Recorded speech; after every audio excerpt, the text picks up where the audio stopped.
Hi everyone, welcome back to my channel. Today we're diving into a topic I get asked about often, how to paint long fur in watercolour. I know it can seem tricky to capture all those fine details and get the fur to look soft and realistic, but in this tutorial I'm going to walk you through the process step by step. In this video I'll be demonstrating how to paint a dog's ear, a key part of the painting that can really make or break the overall look. The ears are often one of the most challenging areas because of all the fine hair and subtle colour variations. Sometimes I try to tackle them first, while my hand is steady and my concentration is sharp. If you've seen my recent video on painting a West Highland Terrier, you'll know that simplifying fur and focusing on key shapes can make a big difference in achieving a realistic result without getting overwhelmed by the details.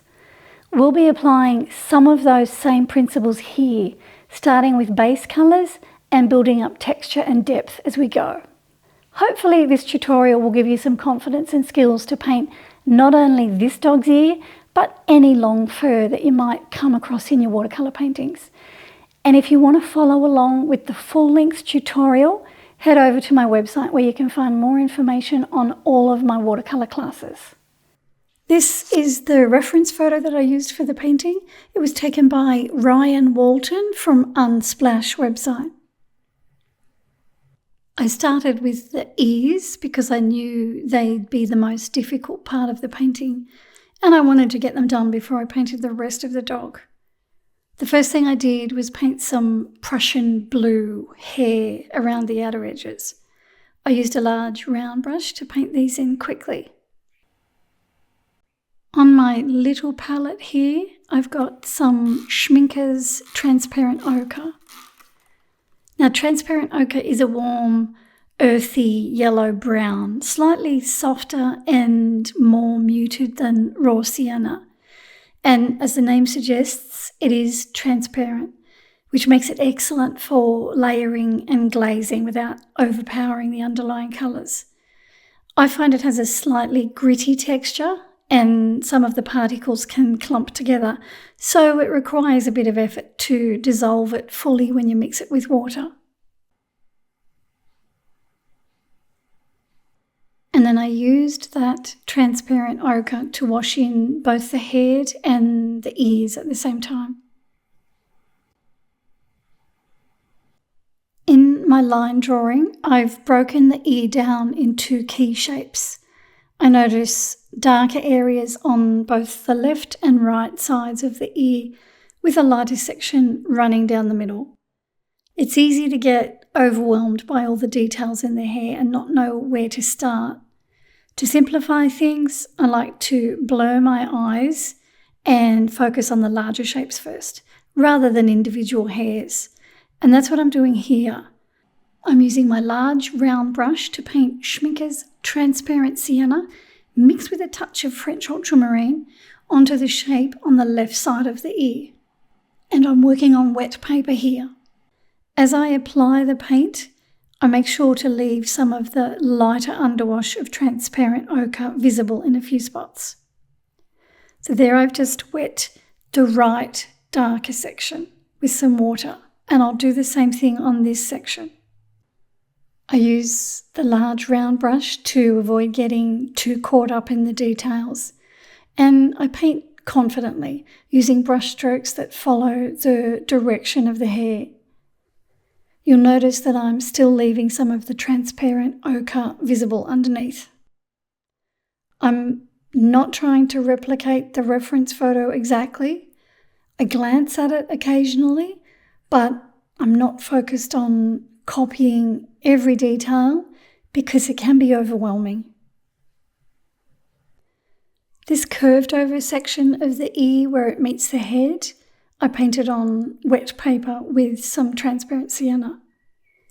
I also mixed some French ultramarine with transparent sienna to make a darker brown for that area.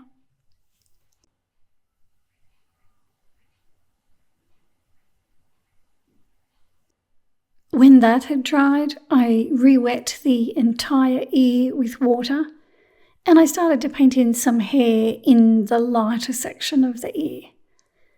I'm using a smaller brush here. This is a number 2 round brush. And the colour I'm using is transparent sienna. I prefer Schmincke's transparent sienna to their burnt sienna because it's transparent and it's a single pigment colour. Their burnt sienna is made up of 2 pigments and it's semi-opaque. At this point, I'm not really looking at the reference photo. Instead, I'm painting long, flowing brush strokes on the wet paper. The wet surface creates those soft, diffused edges, which is the effect that I'm aiming for at this stage. Next, I start using a darker brown, which is the mixture of transparent sienna and French ultramarine.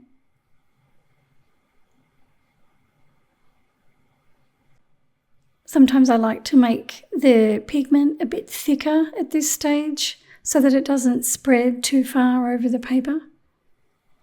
So when I mix it, I try to keep the moisture out of my brush so that I'm not making it too diluted with water.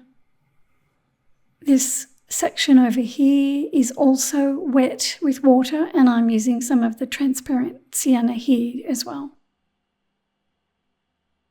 And then I started to paint on the darker brown as well.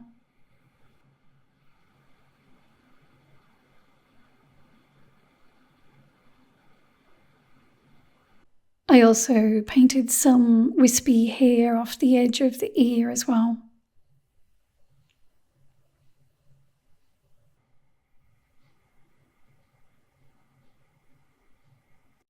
This is how the ear looks so far. Now it's time to use my eradicator brush to add some highlights. The paper is dry and my brush is wet. I gently rub over the paint with the brush held on its chisel edge, creating small strokes that mimic clumps of hair. I keep dipping the brush in my water container to remove the paint that I've lifted. This technique is especially effective in the darkest areas because the dark paint lifts more easily and the contrast makes the highlights stand out more clearly.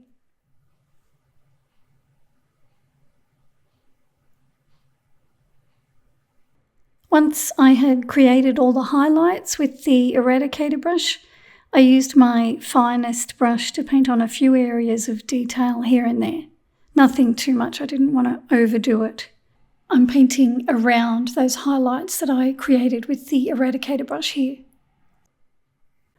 And then I was free to continue painting the rest of the head. This painting is a full-length tutorial of mine, and if you'd like to paint it yourself, head to my website where you'll find information about all of my watercolour classes. I've put a link in the description of the video. There is also a link there for the eradicator brushes that I used to create the highlights. She's such a cutie and I love her pink collar. Thanks for watching. I'll see you in the next video. Hi everyone, welcome back to my channel. Today we're diving into a topic that I get asked about a lot of the time, a lot of times, often. A key part of a painting the ears. Sometimes I try to tackle them first while my hand is steady and my concentration.